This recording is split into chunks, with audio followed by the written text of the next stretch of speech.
सरगुण निर्गुण निरंकार, सुन समाधि आपन किया नानका, आपे ही फिर जाप। शब्दार्थ। सरगुण मतलब 3 गुणों सहित, निर्गुण मतलब 3 गुणों से रहित, निरंकार मतलब आकार से रहित। सरलाभ। वह निरंकार प्रभु स्वयं निर्गुण है और स्वयं ही सगुण है। वह स्वयं ही शून्य समाधि की अवस्था में है। वह सगुण रूप में जो कुछ करता है वह स्वयं करता है और सब कुछ का कर्ता वही है और सब में बैठकर स्वयं ही अपना जाप कर रहा है। जब आकार है कछु न दृष्टेता, पाप पुण्य तब कहते होता। जब धारी आपन सुन समाज, तब वैर विरोध के संग कमाद। जब इसका वरण चहन नहीं जापत, तब हरत शोक कहो किसे व्यापत। जब आपन आप पार ब्रह्म, तब मोह कहा कि सोवत भरम। आपन खेल आप वर्ती जा, नानक करने हार न दूजा। शब्दार्थ। वरण मतलब रंग। सरलार्थ। गुरु साहिब रचना से पूर्व की अवस्था का उल्लेख करते हुए फरमाते हैं, जब जगत और जीवों का आकार ही प्रकट नहीं हुआ था तो पुण्य किससे हो सकता था और पाप किससे हो सकता था। जब निरंकार ने शून्य समाधि की अवस्था धारण की हुई थी, वह अपने आप में ही लीन था, तो कोई किसी के साथ वैर विरोध कैसे कर सकता था। जब किसी जीव का कोई रंग रूप ही नहीं था, तो कोई दुखी या सुखी कैसे हो सकता था। जब केवल वह पार ब्रह्म ही था, तो मोह कैसे हो सकता था, भ्रम किसे हो सकता था। यह जगत पार ब्रह्म का खेल है और वह इसमें आप ही खेल रहा है, उसके अलावा कोई दूसरा करता नहीं है। जब होवत प्रभ केवल धनी, तब बंध मुकत कहो किसको गनी। जब एक ही हर अगम अपार, तब नरक सुरग कहो कौन अवतार। जब निर्गुण प्रभ सहज सुभाए, तब शिव शक्ति कहो कित्थाए। जब आपे आप अपनी जोत धरे, तब कवन निडर कवन कर डरे। आपन चलित आप करने हार, नानक ठाकुर अगम अपार। शब्दार्थ। धनी मतलब मालिक, शक्ति मतलब शक्ति, चलित मतलब चमत्कार। सरलार्थ। जब केवल वह मालिक ही था, तो बंधन में पड़ा किसे गिना जाता और मुक्त हो गया किसे कहा जाता। जब केवल अगम अपार हरि ही हरि था, तो नरक में कौन जाता और स्वर्ग में कौन जाता। जब वह माया रहित निर्गुण निरंकार अपने सहज रूप में स्थित था, तो शिव कहाँ हो सकता है, शक्ति कहाँ हो सकती है। जब वह निरंकार अपने ज्योति स्वरूप में प्रकाशित था, तो भय से मुक्त कौन था और किसी से भयभीत होने वाला कौन था। यह अगम अपार करता अपने कौतुक स्वयं ही रचाता है। अविनाशी सुख आपन आसन, तह जन्म मरण को कहा विनाशन। जब पूरन करता प्रभ सोए, तब जम की त्रास कहो किस होए। तब जब अविगत अगोचर प्रभ एका, तब चित्रगुप्त किस पूछत लेखा। जब नाथ निरंजन अगोचर अगाधे, तब कौन छुटे कौन बंधन बांधे। आपन आप ही अचरजा, नानक आपन रूप आप ही उपरजा। शब्दार्थ। अविगत मतलब निर्गुण निरंकार, अचरजा मतलब आश्चर्यजनक, उपरजा मतलब सृजित किया। सरलार्थ। जब वह अकाल पुरुष अपने सुख आसन में स्थित था, तो उस समय जन्म मरण किसका हो सकता था। जब केवल वह पूर्ण करता ही था, तो यम का भय किसे हो सकता था। जब केवल वह अपरंपार निर्गुण निरंकार ही था, तो चित्रगुप्त किससे कर्मों का लेखा पूछ सकता था। जब वह माया से रहित अगम अथाह मालिक ही था, तो बंधन में कौन था और मुक्त कौन था। जब केवल वह आश्चर्यजनक निर्गुण निरंकार ही था और उसने अपना वह स्वरूप स्वयं ही सृजित किया था। जय निर्मल पुरुष पथ होता, तह बिन मैल कहो क्या धोता। जह निरंजन निरंकार निर्बयन, तह कौन कौ मान कौन अभिमान। जह स्वरूप केवल जगदीश, तह छल छिद्र लगत कहो कीस। जह ज्योत स्वरूपी ज्योत संग समावे, तह किसे भूख कवन तृप्तावे। करन करावन करने हार, नानक करते का नाही सुमार। शब्दार्थ। निर्वाण मतलब निर्लेप, छिद्र मतलब पाप, कीस मतलब किसे। सरलार्थ। जब केवल वह निर्मल परम पुरुष ही था और मैल कोई नहीं थी, तो फिर कौन से मैल धोता। जब केवल आकार रहित प्रभु ही प्रभु था तो मान किसका हो सकता था और अपमान किसका हो सकता था। जब केवल वह जगदीश ही था तो वहाँ कोई छल कपट किससे कर सकता था और पाप और अपराध किसे लग सकता था। जब वह ज्योति स्वरूप अपनी ज्योति में समाया हुआ था तो भूखा कौन था और तृप्त कौन था। वह करतार ही करने कराने में संपूर्ण समर्थ है। उस कर्ता का अंत नहीं पाया जा सकता। जब अपनी शोभा अपन संग बनाई तब कवन माई बाप मित्र सुत भाई। जह सरब कला आपे परवीन तह वेद कतेब कहा को चीन। जब आपन आप उर्धारे तो सगन अपसगन कहा विचारे। जह आपन ऊंच आपन आपनेरा तह कौन ठाकुर कौन कहिए चेरा। बिस्मन बिसम रहे बिस्माद नानक अपने गत जानो आप। शब्दार्थ। परवीन मतलब निपुण। सरलाद। जब वह प्रभु स्वयं ही अपने स्वरूप में सुशोभित हो रहा था तो माता पिता मित्र पुत्र भाई कौन था। जब सर्वशक्तिमान सर्वज्ञाता और सर्व कला निपुण उस प्रभु के बिना कोई दूसरा नहीं था तो उस समय 4 वेदों और 4 किताबों अर्थात तौरेत जबूर बाइबल कुरान पर विचार करने वाला कौन था। जह सरब कला आपे परवीन। सरब कला का अर्थ है संपूर्ण शक्तियां भी किया जाता है। गुरु नानक साहब अगली पंक्ति में कहते हैं तह वेद कतेब कहा कोची। दोनों पंक्तियों को परस्पर जोड़ने से कला का अर्थ साहित्य आदि कलाएं अधिक उचित प्रतीत होता है। शास्त्रों में ऐसी 64 कलाओं का वर्णन है। उदाहरण सहित व्याख्या। गुरु साहब आगे फरमाते हैं जब उस निरंकार का अस्तित्व स्वयं में स्थित था तो शकुन अपशकुन का कौन विचार कर सकता था। जब अपना आप ही ऊंचे से ऊंचा या दूर से दूर हो और अपना आप ही नज़दीक से नज़दीक हो तो मालिक किसे कहा जा सकता था और दास किसे कहा जा सकता था। उस अनुपम प्रभु को देख देख कर आश्चर्य होता है। अपनी गति वह स्वयं ही जानता है। जह अचल अछेत अभेद समाया उहा किसे व्यापत माया।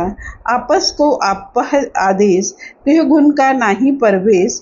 जह एक एक भगवंता तह कौन अचिंत किस लागे चिंता। जह आपन आप पत्यारा तह कौन कथे कौन सुनने हारा। बहु बेअंत ऊंचते ऊंचा नानक आपस को आप ही पहुंचा। शब्दार्थ। अछल मतलब जिससे छल ना किया जा सके। अछेद मतलब जिसमें छेद ना किया जा सके। अभेद मतलब जिसका रहस्य ना पाया जा सके। आदेश मतलब नमस्कार। पतियारा मतलब प्रसन्न होना। सरलार्थ। जब वह अछल अछेद अभेद प्रभु अपने स्वरूप में स्थित हो तो फिर माया किसे छल सकती है। आपस को आपे आदेश में आदेश के अर्थ हुक्म भी किए गए हैं और नमस्कार भी किए गए हैं। भाव यह है जहाँ केवल अपना आप और अपना हुक्म ही हो वहाँ 3 गुणों का दखल नहीं हो सकता। गुरु साहब आगे फरमाते हैं जब केवल वह भगवान ही था तो अचिंत कौन था और चिंता किसे हो सकती थी। जब प्रसन्न होने वाला भी वही था और जिस पर प्रसन्न होना है वह भी वही था। भाव प्रभु के अलावा कोई दूसरा नहीं था तो कहने वाला कौन हो सकता है और सुनने वाला कौन हो सकता है। वह प्रभु बेअंत है। वह ऊंचे से ऊंचा और बड़े से बड़ा है। कोई दूसरा उसके तुल्य नहीं है। जह आप रच्यो प्रपंच आकार तेह गुण मह कीनो विस्तार। पाप पुण्य भई कहावत कौ नरक कौ सुरग बचावत। आल जाल माया जंजाल हौमे मोह भरम भय भार। दुख सुख मान अपमान अनेक प्रकार कियो बख्यान। आपन खेल आप कर देखे खेल संकोचे तो नानक एके। शब्दार्थ। परपंच मतलब जगत पसारा। विस्तार मतलब विस्तार। बंछावत मतलब आस करने लगे अधिकारी बन गए। बख्यान मतलब वर्णन। संकोचे मतलब समेट लेता है। सरलार्थ। जब निरंकार ने इस आकार वाले संसार की रचना की तो उसने इसका 3 गुणों में प्रसार कर दिया। उसके बाद पाप पुण्य शुभ अशुभ कर्मों की बात शुरू हो गई। किए हुए पुण्य और पापों के फल स्वरूप पुण्य करने वाले स्वर्ग के और पापी नरकों के अधिकारी बन गए। इस तरह से माया के अनेक तरह के बंधन शुरू हो गए तथा हौमे मोह भ्रम भय और किए हुए कर्मों का भार शुरू हो गया। इन कर्मों के फल स्वरूप ही दुख सुख मान अपमान का अनेक तरह से वर्णन होना आरंभ हो गया। वह कर्ता अपना खेल रचाकर स्वयं इसे देख रहा है। जब वह खेल को समेट लेता है तो फिर अनेक से एक हो जाता है। उदाहरण सहित व्याख्या। पिछले पदों में निर्गुण निरंकार की पूर्ण अद्वैत की अवस्था पर प्रकाश डालकर इस पद में उसे एक द्वारा रचित द्वैत वाली अनंत अनेकता का उल्लेख करते हैं। आप कहते हैं, जब प्रभु ने 3 गुणों वाली रचना का सृजन किया तो संसार में चारों तरफ माया, मैं, मेरी, हौमे, अज्ञानता और उसमें से उत्पन्न होने वाले भ्रम और भय का जाल फैल गया। संसार में कर्म और फल का प्रसार शुरू हो गया, जिसके कारण पुण्य पाप, स्वर्ग नरक, सुख दुख, मान अपमान की अनेक प्रकार की द्वैत की चर्चा शुरू हो गई। प्रभु इस संपूर्ण अनंत अनेकता वाले खेल का सृजन करके स्वयं निर्लेप होकर इसे प्रसन्नता पूर्वक देख रहा है। जब वह इस खेल को समेट लेता है तो पुनः अनेक से एक हो जाता है।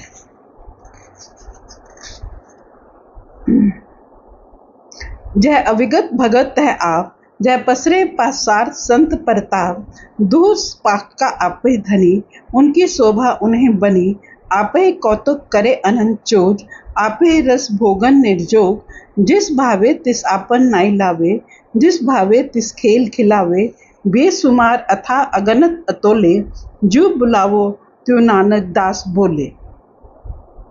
शब्दार्थ। अविगत मतलब वर्णन रहित प्रभु, पाक मतलब पक्ष, निर्जोग मतलब निर्लेप। सरलार्थ। निर्गुण और सगुण दोनों अवस्थाओं को बयान करके संतों का वर्णन करते हुए फरमाते हैं, जहां प्रभु का भक्त होता है वहीं वर्णन रहित प्रभु स्वयं होता है। वह तो जगत पसारा करता है और संतों की महिमा के लिए करता है। व्यक्त, अव्यक्त, गुप्त, प्रकट दोनों पक्षों का वह स्वयं ही मालिक है। उसकी शोभा आश्चर्यजनक है, अर्थात उसके जैसा दूसरा कोई नहीं है। वह कर्ता स्वयं ही अपने आश्चर्यजनक और आनंददायक कौतुक दिखा रहा है। वह स्वयं ही सब रसों को भोगता है और स्वयं ही इनसे निर्लेप भी है। जो उसे भा जाता है उसे अपने नाम के साथ जोड़ लेता है और जिसे वह चाहता है जगत के खेल में लगाए रखता है। वह अनंत अथाह सब गणनाओं से ऊपर है। जैसे वह बुलवाता है नानक दास, वैसे ही बोलता है। उदाहरण सहित व्याख्या। इस पद में निराकार प्रभु और उसके साकार रूप संत सदगुरु की महिमा करते हैं। गुरु साहब फरमाते हैं कि निराकार, निरंजन और संत के रूप में प्रकट हुए प्रभु में कोई भी अंतर नहीं है। गुरु साहब ने 18वीं अष्टपदी के 3रे पद में फरमाया है, ब्रह्म जन जन्मय पार ब्रह्म, एक ही आप नहीं कुछ भरम। गुरु साहब दूसरा भाव यह प्रकट कर रहे हैं कि निराकार प्रभु और उसके साकार रूप संत के समान अन्य कोई भी नहीं है। संपूर्ण सृष्टि में अन्य कोई ऐसी वस्तु नहीं है जिससे प्रभु या संत की तुलना की जा सके। गुरु साहब तीसरा भाव यह प्रकट करते हैं कि प्रभु ने संसार का सृजन संतों के लिए, संतों की बड़ाई के लिए और संतों के निर्माण के लिए किया है। गुरु नानक साहब की बानी है, संत हेत प्रभु त्रिभुवन धारे, आत्म चीने सो तत्व विचारे। प्रभु ने संतों के लिए 3 लोकों का सृजन किया है ताकि लोग संतों के उपदेशानुसार आत्मा की पहचान द्वारा परमात्मा की पहचान करके संत की पदवी प्राप्त कर सके। जितने पातशाह सा राजे खान उमराव सिकदार रहे, तितने सब हर के किए, जो किछ हर करावे सो ओई करे, सब हर के अर्थिए, सो ऐसा हर सबना का प्रभ सदगुरु के वल है, तिन सब वरन चारे, खानी सब सृष्ट बोले कर, सदगुरु अगे कार कमावन कौ दिए। गुरु साहब फरमाते हैं कि संपूर्ण रचना संतों की सेवा के लिए उत्पन्न की गई है ताकि लोग संतों के उपदेश पर चलकर प्रभु से मिलाप करके साधु या संत जैसी अवस्था प्राप्त कर सके। गुरु अर्जुन देव जी की बानी के एक अन्य प्रसंग में फरमाते हैं, सोई संत जे भावे राम, संत गोविंद के एक एक काम। संत के कार्य को प्रभु द्वारा किया गया कार्य ही समझना चाहिए।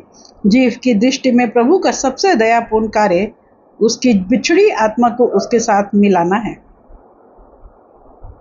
प्रभु इस कार्य की पूर्ति के लिए संत का साकार रूप धारण करके संसार में प्रकट होता है। जिस जीव को प्रभु अपने साथ मिलाना चाहता है उसे संत सद्गुरु द्वारा अपने नाम के साथ जोड़ लेता है। अन्य सभी जीव उसकी रजा के अनुसार रचना के खेल का अंग बने रहते हैं। गुरु साहब कहते हैं, बेसुमार अथा अगनत अतोले, जीव बुलावो त्यू नानक दास बोले। हे प्रभु, मैं अपने आप कुछ नहीं कह रहा, जिस प्रकार तू मुझसे बुलवाता है मैं उसी प्रकार बोल रहा हूँ। आपका भाव यह है कि मैंने ऊपर जिन सिद्धांतों का वर्णन किया है उन्हें मैंने नहीं बनाया, मैं तो प्रभु द्वारा सृष्टि के संचालन के लिए बनाए गए नियमों का उल्लेख कर रहा हूँ। गुरु अमरदास जी का कथन है, सच्चे सबद सच्ची पथ होई, बिन नावे मुकत न पावे कोई, बिन सदगुरु को नाव न पाए, प्रभ ऐसी बनत बनाई है। प्रभु ने सृष्टि का सृजन करते समय स्वयं यह विधान सृजित किया है कि नाम के बिना मुक्ति नहीं मिल सकती और संत सदगुरु के बिना नाम की सूझ नहीं हो सकती।